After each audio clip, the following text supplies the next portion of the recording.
Power forward Robert Williams was projected to be a lottery pick, and that was last year, after his freshman year at Texas A&M. But there he was, sliding down to the Boston Celtics at the 27th pick in the NBA draft Thursday night, Friday, Manila time. "It's not my job to know what the other 26 teams are thinking," Celtics coach Brad Stevens said, after adding the two-time Southeastern Conference Defensive Player of the Year.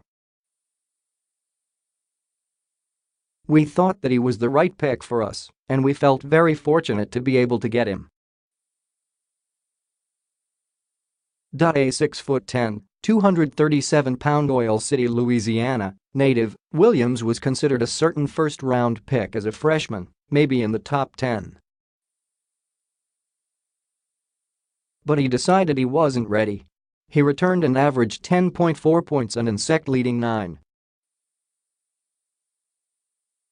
to rebounds while leading the Aggies to the NCAA Tournament's Sweet 16. He's a rim protector and a rebounder, and he can play above the rim on both ends of the court, Celtics general manager Danny Ainge said. "We don't have much of that. Williams, 20, still has some work to do, especially on offense," Ainge conceded. "He's still young," Ainge said. "He brings an upside. There's still parts of his game that are untapped. But rim protection and rebounding, we know that. Stevens said current Celtics big men Al Horford and Gordon Hayward will be a big help in getting Williams ready. He won't have any better role models than the guys in front of him," the coach said. The Celtics followed an appearance in the 2017 Eastern Conference Finals with an off-season overhaul that brought in Hayward and Kyrie Irving.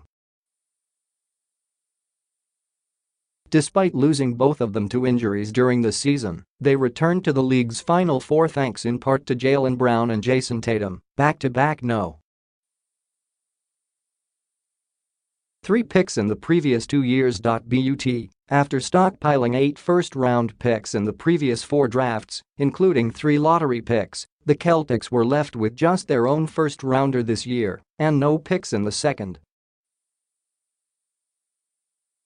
They could have up to 4 first-rounders next year. Ainge said he looked into moving up to the top of the draft.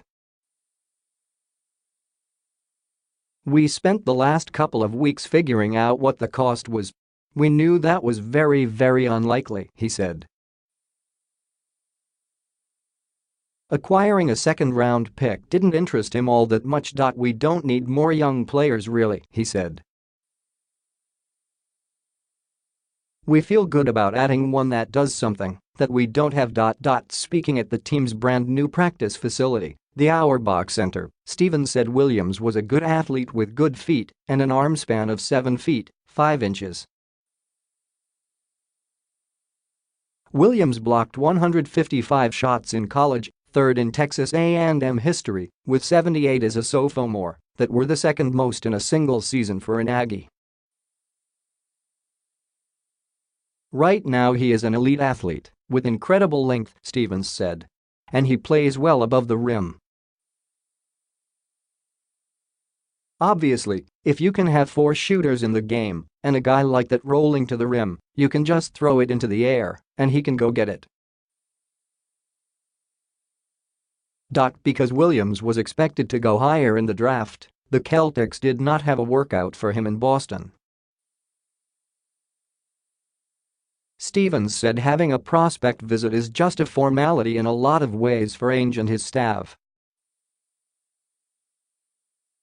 "They've already watched them play live a bunch, spent time with their coaches and everybody else," Stevens said. "But I don't think you need to watch much to tell how athletic he is. It's pretty obvious."